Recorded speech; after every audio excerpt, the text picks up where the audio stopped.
सीमू ने दुआनशु को उसके पास्ट के बारे में सच बुलवाने के लिए बिल्कुल भी रहम नहीं दिखाया।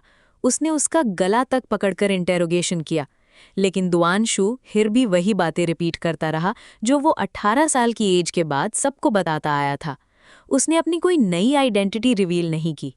सीमू को एक पल के लिए लगा शायद उसे एमनीजिया हो, लेकिन फिर भी उसे कोई सॉलिड कन्फेशन नहीं मिला।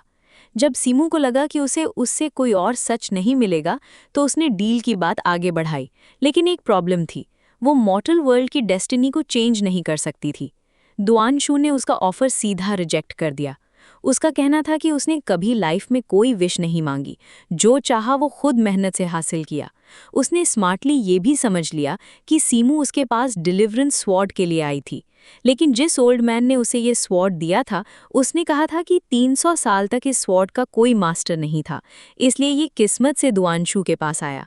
डिबेट में सीमू दुआनशु से हार जाती है और गलती से ये भी बोल देती है कि वो 400 साल पुरानी है। और सबसे अजीब बात ये थी कि दुआनशु इतनी सारी बातों के बाद भी बिल्कुल काम रहता है और सीमू के पास ही आराम से सो जाता है, जैसे उसे घोस्ट्स या स्पिरिट से बिल्कुल डर ही नहीं लगता। इसके बाद स्टोरी का फोकस शुओजोंग के एक रिच बिजनेसमैन लिन जुन पर शिफ्ट होता है, लेकिन तबाई आर्मी के साथ डील कर रहा आदमी असली लिन जुन नहीं होता। वो एक फेक आइडेंटिटी में नॉर्थ चोंग का स्पाई होता है, जिसका कोड नेम मिस्टर 15 है। उसने असली लिनजुन को किडनैप करके एक सीक्रेट रूम में बंद कर रखा था और पिछले सब प्रॉब्लम्स जैसे कैरेज एम्बुश और ग्रेनरी फायर सब उसी की प्लानिंग थी। चेनियंग को एक्सीडेंटली असली लिनजुन मिल जाता है, जो उस सीक्रेट रूम में कैद होता है।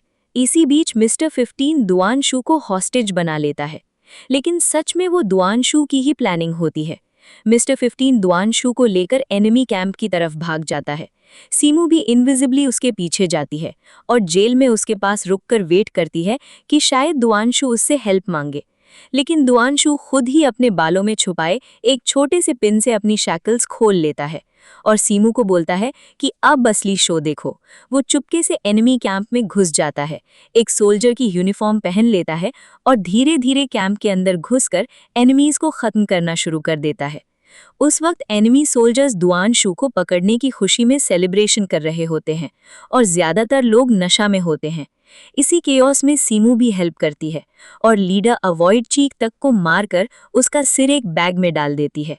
मिस्टर 15 फिर दुआनशु का पीछा करता है। वो शायद इकलौता आदमी होता है जो दुआनशु का सामना कर सकता था, क्योंकि दोनों एक ही secret assassin organisation all knowing से जुड़े थे।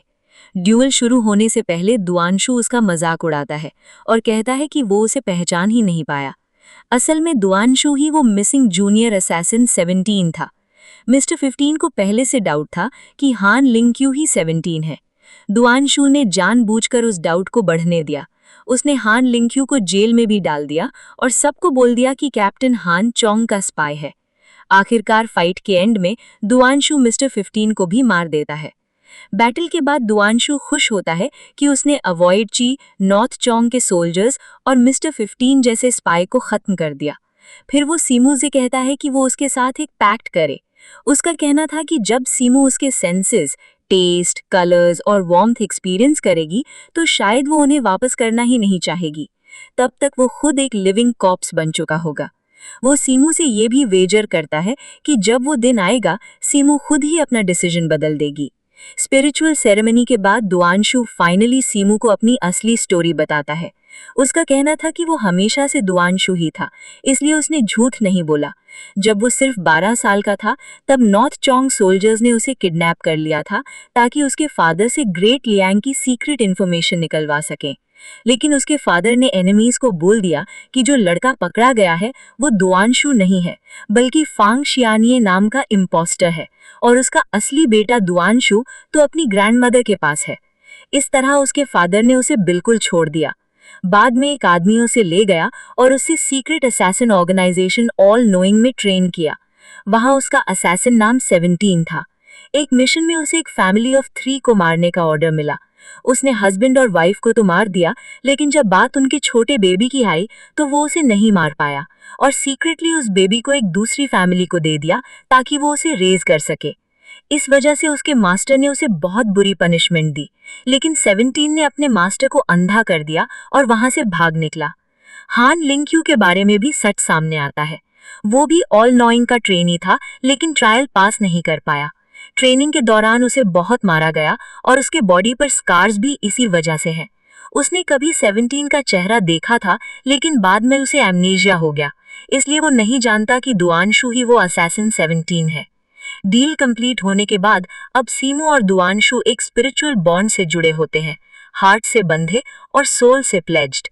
इसके बाद सीमो अपनी स्पिरिट लैंटर्न की हेल्प से दुआनशु को अपने साथ ले जाती है। रास्ते में दुआनशु उससे अपना नाम पूछता है और फाइनली सीमो अपना नाम बता देती है।